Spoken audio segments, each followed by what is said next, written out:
Alhamdulillah, syukur kita kepada Allah Subhanahu wa taala atas nikmat yang telah diberikan oleh Allah Subhanahu wa taala kepada kita.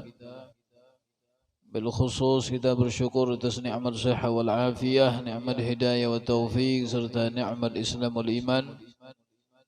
Allah senantiasa memberikan kita kemudahan, Allah berikan kita keistiqamahan, bisa melaksanakan salat subuh secara berjamaah. Mudah-mudahan amal ibadah kita diterima oleh Allah Subhanahu wa taala. Amin ya rabbal alamin.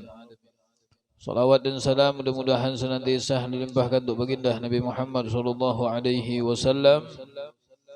Mudah-mudahan berkat salawat kepada Nabi Muhammad, InsyaAllah kita akan mendapatkan syafaat pertolongan dari baginda Nabi Muhammad sallallahu alaihi wasallam. Amin ya rabbal alamin. Bismillahirrahmanirrahim. Qala al-muallif radhiyallahu ta'ala anhu nafa'na bihi wa bi'ulumi fid darain ila anqal.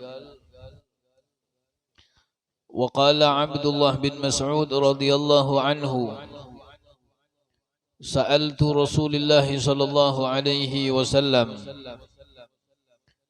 ayyul a'mali ahabbu ila Allah? Faqala as-salatu liwaqtiha.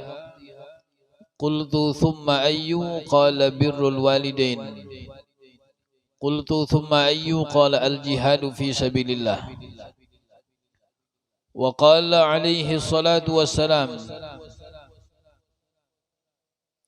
thalathun la yanfa'u ma'ahunna amalun, al-isyraku billah wa 'uququl walidain wal firaru yawmaz zahfi. Wa qala akbarul kabair thalathun, al-isyraku billah wa 'uququl walidain wa syahadatu zur. Al-hadits.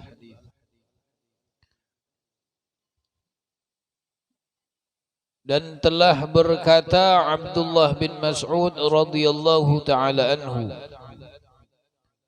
kepada baginda Nabi besar Muhammad sallallahu alaihi wasallam, beliau bertanya, ya Rasulullah, ayyul a'mali ahabbu ilallah? Wahai Rasulullah, kata Abdullah bin Mas'ud,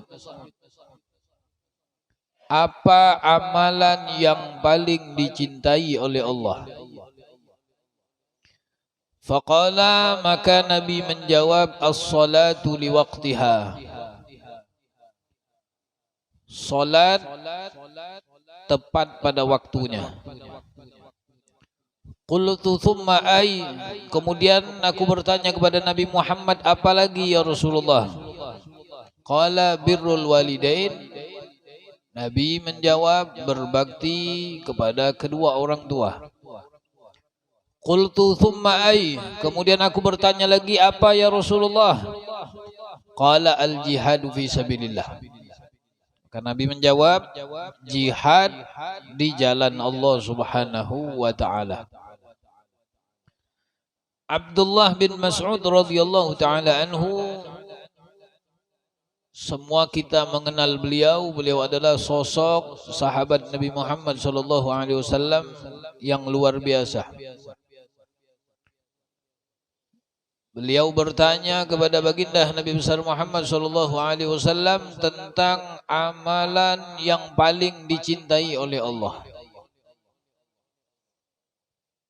Maka Nabi menjawab, amalan yang paling dicintai oleh Allah yang pertama adalah salat tepat pada waktunya.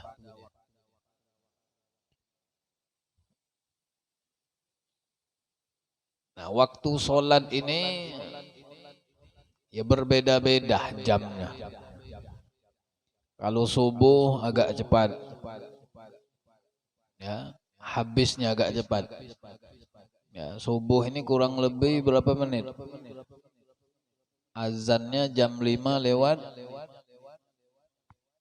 10. Habisnya Isyraq masuk 6.26. Ya, 6.26 lah. Masuk waktu isyraq. Ya kurang lebih tidak nyampe 1 jam. Ya, nah, waktunya sedikit. Kalau sholat zuhur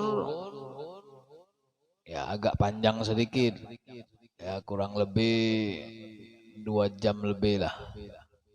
Zuhur 12 26 kah? 12 26 27.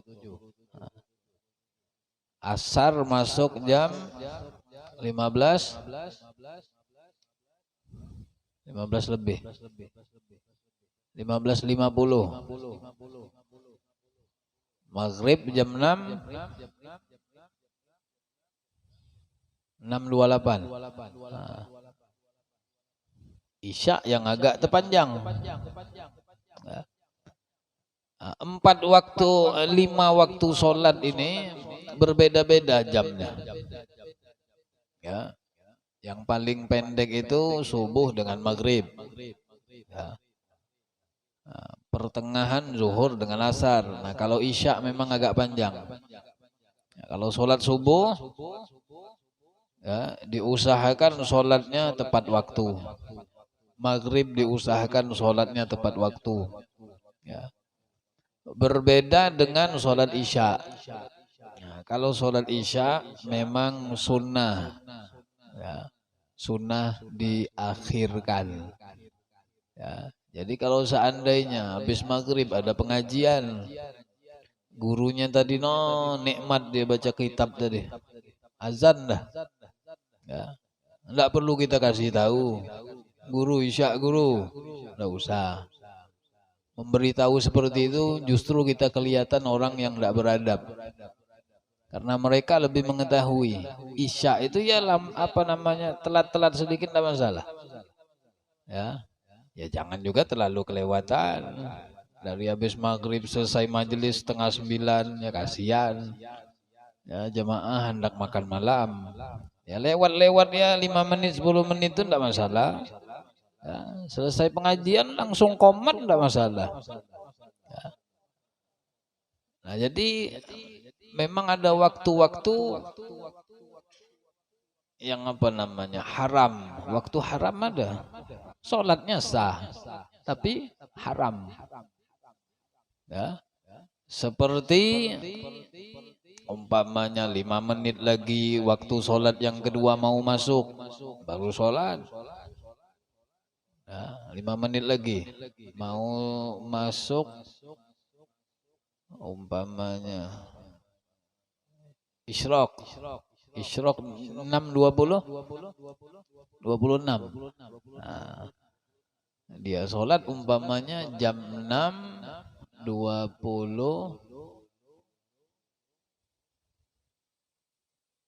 Nah, jam 6.20 lah dia sholat. Nah, sisa 5 menit 6 menit. Ya enggak. Sholat ya hampir mendekati waktu isyraq, artinya subuhnya mau habis. Ya sholatnya sah, tapi masuk di waktu yang haram. Waktunya udah parak mau habis tuh, nah, baru dia sholat. Ya. Nah sholat tepat waktu ini merupakan salah satu amalan yang disebutkan oleh baginda Nabi besar Muhammad, amalan yang paling dicintai oleh Allah. Yang kedua kata Nabi Muhammad, amal yang dicintai oleh Allah setelah sholat. Ya, jadi tidak ada amalan yang lebih utama dari sholat itu tidak ada. Cuma tingkatan-tingkatan. Ya, yang paling utama sholat. Ya. Yang paling utama dalam agama kita adalah amalan sholat. Ya. Tidak ada amalan yang pahalanya itu mengalahi pahala sholat. Ya, jadi ibadah sholat itu paling utama. Ya. Makanya kata Rasulullah SAW, jika sholat seseorang itu bagus, maka amal yang lain jadi bagus. Ya. Wa in fasadat fasada sairu amalih. Kalau amal sholatnya rusak, tidak beres, maka amalan yang lain pun jadi rusak. Nah, yang kedua kata Rasulullah, amalan setelah sholat birrul walidain, berbakti kepada kedua orang tua. Dan yang ketiga, amalan yang utama setelah berbakti kepada kedua orang tua adalah jihad di jalan Allah Subhanahu wa ta'ala.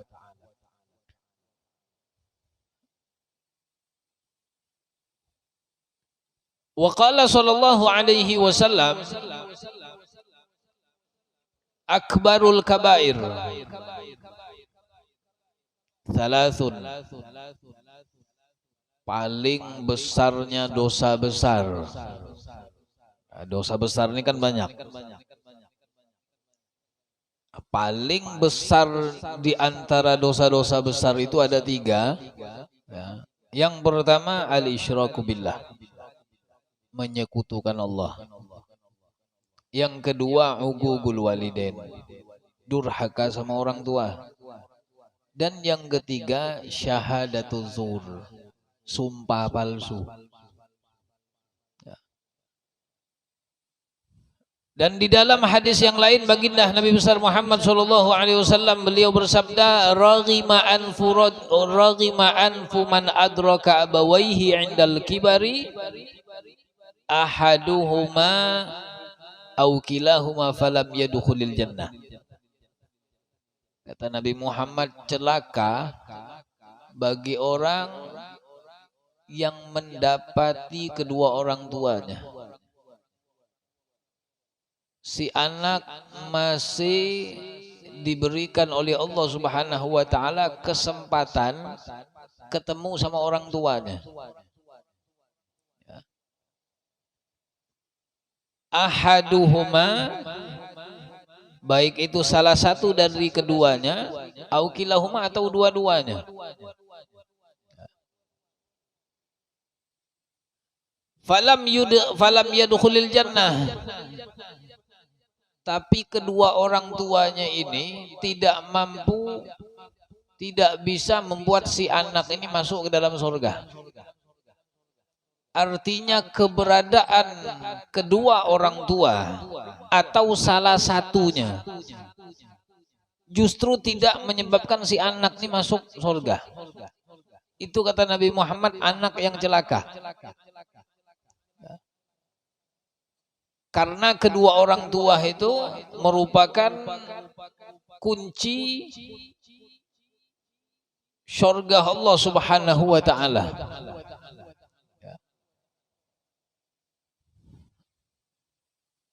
Sehingga disebutkan bahwasanya falam yabarrahuma birran yakunu sababan fi dukhulihil jannah. Si anak ini tidak mampu berbakti kepada kedua orang tuanya dengan kebaktian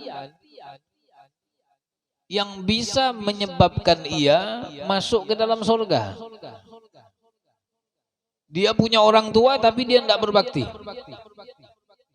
Dua-duanya masih adakah atau tinggal satu? Tapi si anak ini tidak melakukan kebaktian, tidak melakukan kebaikan kepada orang tuanya, yang mana kebaktian tersebut merupakan salah satu sebab ia bisa dimasukkan oleh Allah Subhanahu wa ta'ala ke dalam surga. Ya. Bahkan disebutkan kalau seandainya orang tua tadi dua-duanya tidak ada, dua-duanya tidak ada lagi. Ya. Kalau masih ada orang tua kan nyaman mau berbakti. Bagaimana kalau seandainya orang tua tadi tidak ada lagi, meninggal dunia? Seorang sahabat pernah bertanya kepada Nabi besar Muhammad, ya Rasulullah, apakah tersisa bagiku? Apakah masih ada kesempatan? Apakah diperbolehkan? Apakah masih ada cara ya Rasulullah untuk aku berbakti kepada kedua orang tuaku sementara mereka sudah tidak ada lagi. Mereka sudah tidak ada ya Rasulullah. Apakah aku ini masih bisa berbakti kepada mereka? Kalau mereka masih hidup kan nyaman. Apa keperluan mereka? Kabulkan. Keinginan mereka? Kabulkan. Bagaimana kalau seandainya orang tua tadi tidak ada lagi?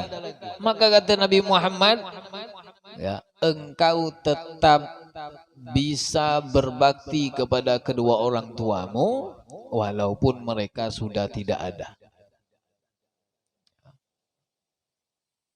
Yang pertama kata Nabi Muhammad, cara berbaktimu kepada orang tuamu yang sudah meninggal dengan cara as-salatu lahuma wal istighfaru lahuma. Ya, mendoakan dan memohonkan ampun untuk mereka berdua. Ya, makanya doa untuk orang tua setelah sholat jangan sampai lupa. Ya, karena doa untuk orang tua ini merupakan kunci keberhasilan, kunci keberkahan. Ya. Si anak kalau dia selalu mendoakan orang tua, maka anak tersebut ya, hidupnya akan mendapatkan keberkahan dari Allah. Tapi kalau sudah si anak tadi lupa doain orang tua, habis sholat tidak pernah doain. Ya, Rabbil Fili aja tidak pernah. Ya enggak. Yang dipanjatkannya doa-doa yang lain. Ya. Minimal Rabbil Fili wali walidayya warhamhuma kama rabbayani shaghira. As-salatu lahuma wal istighfaru lahuma, mendoakan mereka berdua dan memohonkan ampun untuk keduanya.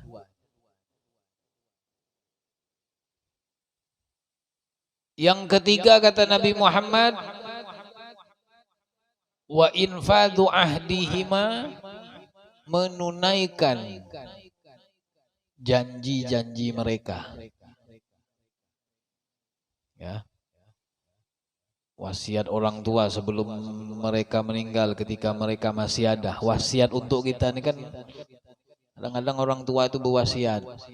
Ya, akur-akur lah sama ding sanak, sama si bulan, sama si mulan. Jalankan. Ya, karena kadang-kadang kalau sudah orang tua tidak ada lagi, ini saudara-saudara ini bisa hancur hubungan. Ya. Yang nomor satu tidak akur sama yang nomor dua, yang nomor dua tidak akur sama yang nomor tiga. Padahal satu darah. Wa infadu ahdihima wa ikramu sadiqihima, dan memuliakan teman-temannya. Abah punya kekawanan, ketemu di jalan ditagur.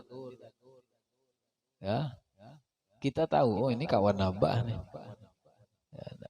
Ketemu di jalan ditagur, biar kawan abah tadi tahu, oh masya Allah ini anak almarhum. Ya. Mama kita punya kawan, ketemu di jalan ditagur. Ya. Memuliakan sahabat-sahabatnya. Kemudian yang kelima, wasilatur rahim allati la tusalu illa bihima, menyambung silaturrahim. Ya. Yang mana tidak akan tersambung kecuali dengan sebab mereka berdua. Mungkin kalau lagi kecil kita sering dibawa ke rumah saudara abah. Ya, tempat kainya, tempat sepupu-sepupunya. Pas abah mama meninggal tidak ada lagi yang bawa. Kita yang meneruskan. Ya, jangan orang tua meninggal sudah habis. Enggak ada lagi. Ya. Kadang-kadang antara keluarga ini enggak tahu dia masih ada hubungan. Ya, kenapa? Karena silaturahimnya ini kurang erat, kurang kuat. Enggak tahunya sepupu 3 kali. Enggak tahunya sepupu 2 kali. Ya. Nah itu yang harus dijaga tadi, silaturahim. Silaturahim ini kata Nabi Muhammad manjangin umur. Meluaskan rezeki. Siapa orang kata Nabi Muhammad yang ingin umurnya dipanjangkan Allah, yang ingin rezekinya diluaskan Allah, falyasil rahimah. Ya, maka sambunglah tali silaturahim. Terutama dengan keluarga. Wa qala alaihi salatu wassalam, dan Nabi Muhammad sallallahu alaihi wasallam beliau bersabda, barru aba'akum tabarrukum abna'ukum. Berbaktilah kalian kepada orang tua kalian, niscaya akan berbakti kepada kalian anak-anak kalian. Jadi kalau kita lihat dari sabda Nabi Muhammad ini, berbaktilah kalian kepada orang tua kalian. Niscaya. Niscaya itu artinya dengan kebaktian kita kepada orang tua, buahnya itu kata Rasulullah, tabarrukum abna'ukum, akan berbakti kepada kalian. Siapa? Anak kalian. Kalau hubungan kita dengan orang tua kita bagus, insya Allah ini anak kita nih hubungannya sama kita akan bagus. Ya. Bahkan ulama-ulama kita dahulu, mereka itu kadang-kadang nyontoin sama anak-anaknya. Ya, anak-anaknya itu dipanggil, disiapin duit. Nak, lihat, ini abah mau ngasih Nini duit. Ya, anak-anaknya dipanggil. Enggak depan bininya lagi. Ya. Nak sini kumpul. Nah, ini duit lah. Ini abah mau menjulung Nini. Ya, kadang-kadang kan yang namanya anak itu, nah, abah nih apa julung Nini itu, yung mama aja. Ya.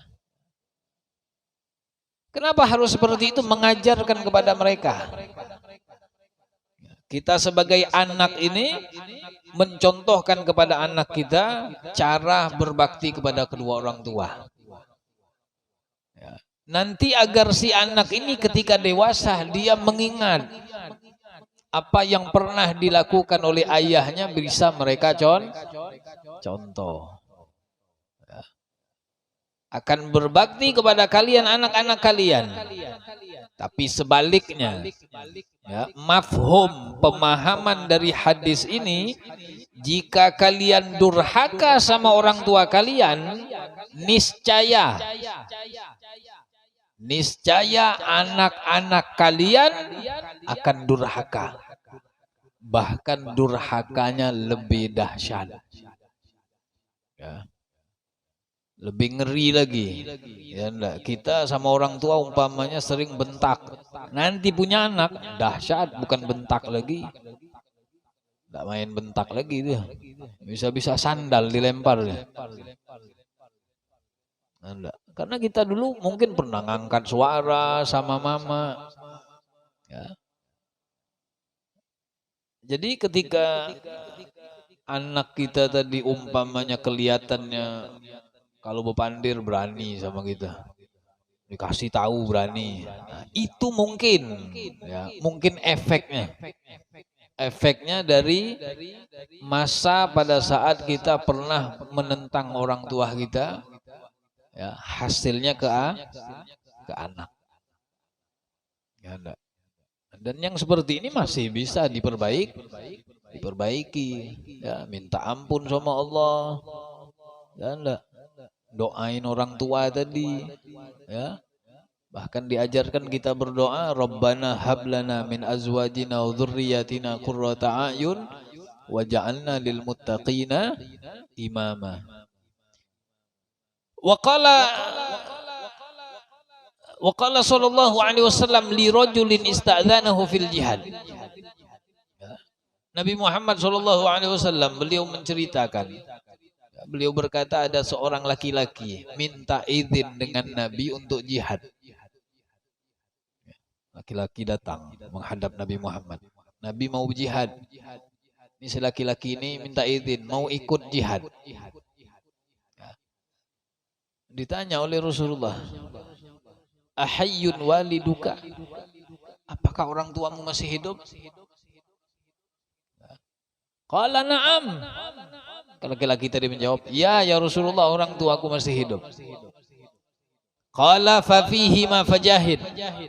Maka Nabi katakan kepada laki-laki itu, berjihadlah engkau kepada kedua orang tuamu. Tidak perlu engkau ikut jihad di jalan Allah.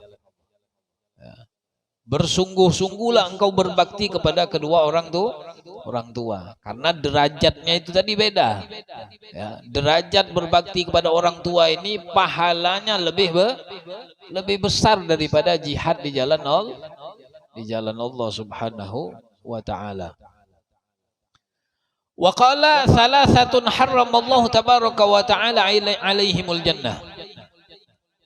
Nabi menyebutkan ada 3 golongan orang yang Allah haramkan.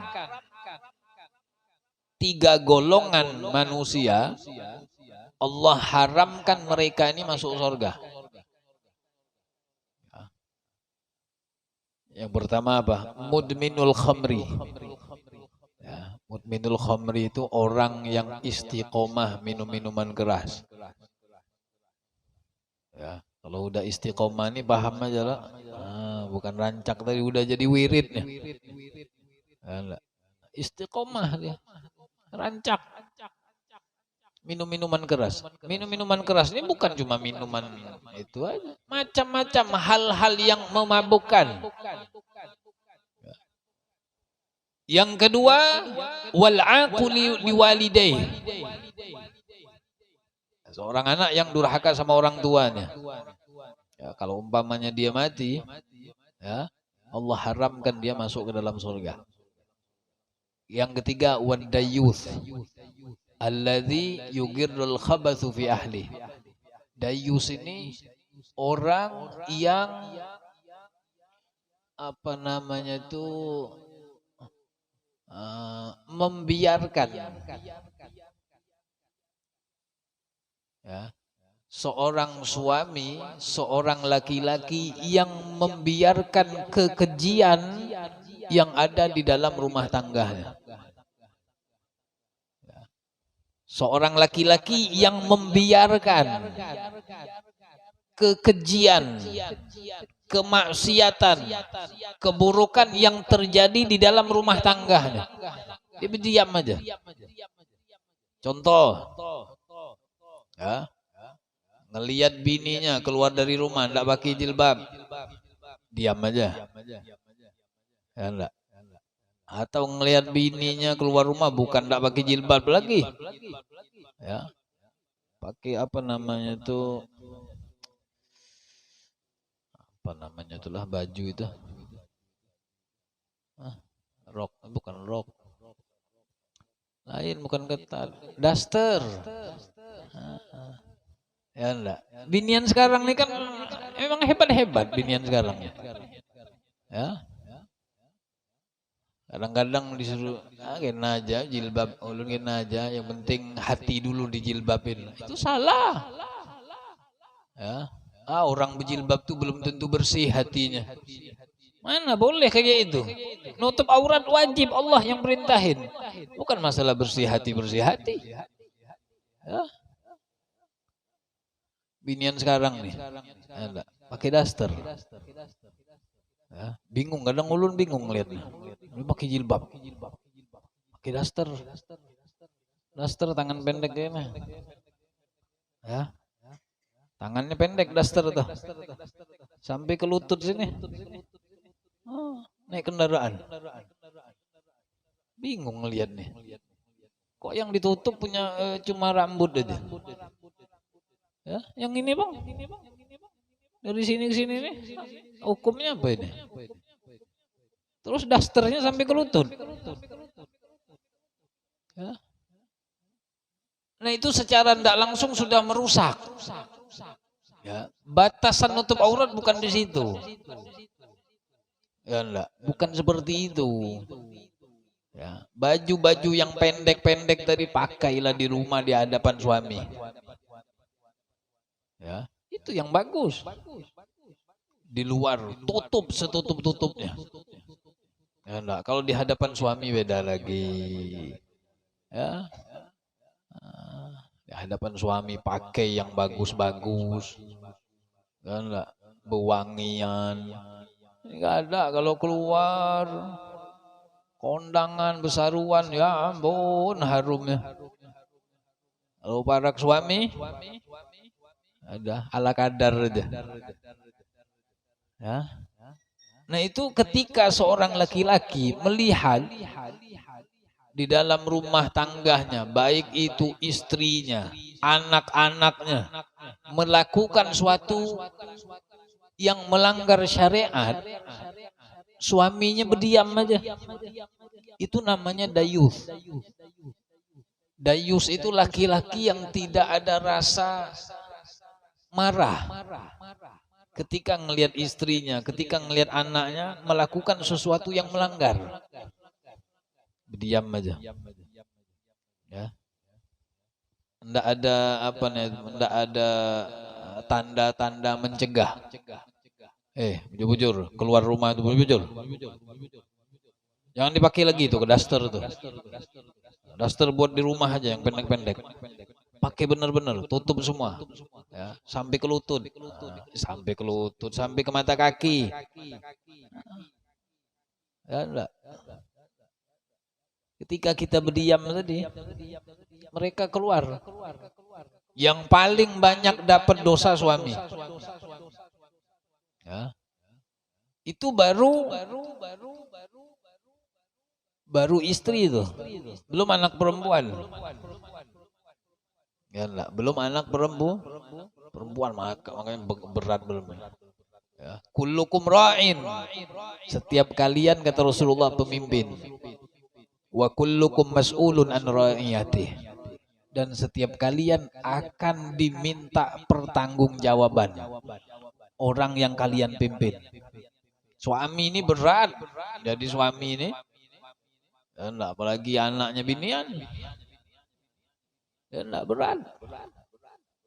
Ada laki-laki datang ke rumah, datangnya anak yang binian, diam aja, dibawanya bonceng sana, bonceng sini. Ya. Alhamdulillah zaman kita nih sekarang ya Allah. Ya. Tapi kadang-kadang kayak itu, yang anak nih kalau dimarahinnya abahnya. Abah nih bukan zamannya lagi, bah, kayak ini, bah. Nah, ini 2023 lah. Ya.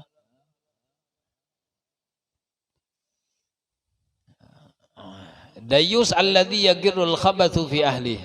Ya, seorang laki-laki ya, yang membiarkan kekejian terjadi di dalam rumah tangga. Ini kalau ayah seperti itu sulit untuk masuk surga. Ya. Seorang perempuan ya, itu akan menarik 4 laki-laki ke dalam neraka. Ya, 4 laki-laki ditariknya masuk neraka. Kalau 4 laki-laki ini tidak ada ketegasan. Pertama, abahnya. Kedua, suami. Yang ketiga, saudara laki-laki. Ya. Yang keempat, anak laki-laki. Empat-empatnya ini kalau tidak tegas, ya akan ditarik oleh satu perempuan masuk ke dalam neraka. Ya. Makanya ketika Nabi Muhammad SAW Isra Mi'raj, beliau melihat di neraka itu yang paling banyak golongan perempuan, paling banyak. Ya. Laki-lakinya di mana? Laki-lakinya udah duluan. Sudah paling bawah. Kalau yang perempuannya tadi masuk neraka, 4 orang ini udah duluan. Ya. Kenapa pian bisa kada sholat? Kenapa pian bisa buka aurat keluar dari rumah? Oh, abah ulun berdiam aja. Carinya. Dipanggil abahnya. Anak pian kah? Enak, tunggu sini. Walaupun udah dalam sorga, keluarin lagi. Berdiam sini dulu. Siapa lagi yang berdiam? Suami ulun. Dicari. Sini. Diri sini. Siapa lagi yang berdiam? Yang tidak negur pian? Oh, kakak ulun yang lakian. Panggil juga. Siapa lagi yang berdiam? Anak ulun yang lakian. Ya, benar pian berempat ini tidak ada menegur perempuan ini. Tidak ada yang bisa berbohong di hadapan Allah. Di hadapan Allah Subhanahu wa Ta'ala. Ya. Makanya disebutkan oleh Nabi Muhammad, setiap kalian itu adalah pemimpin dan kalian akan dimintai pertanggungjawaban atas orang yang kalian pimpin. Ya. Wa annal aquli walidayh la yanzurullahu ilaihi yaumal qiyamah. Ya, orang yang durhaka sama orang tuanya tidak akan dipandang oleh Allah di hari kiamat. Wa annahu la yarah raihatal jannah. Bahkan orang yang durhaka sama orang tuanya tidak akan diberikan kesempatan oleh Allah mencium bau surga. Bau surga aja kada, apalagi masuk ke dalam surga. Ya, mudah-mudahan Allah Subhanahu wa Ta'ala ya senantiasa berikan kita keberkahan. Allah berkahi umur kita, Allah berkahi keluarga kita. Mudah-mudahan Allah selalu membimbing kita, Allah berikan keistiqomahan kepada kita. Mudah-mudahan Allah selamatkan kita, keluarga kita. Mudah-mudahan kita semua insyaAllah selalu mendapatkan keridhaan dari Allah Subhanahu wa Ta'ala. Amin ya rabbal alamin.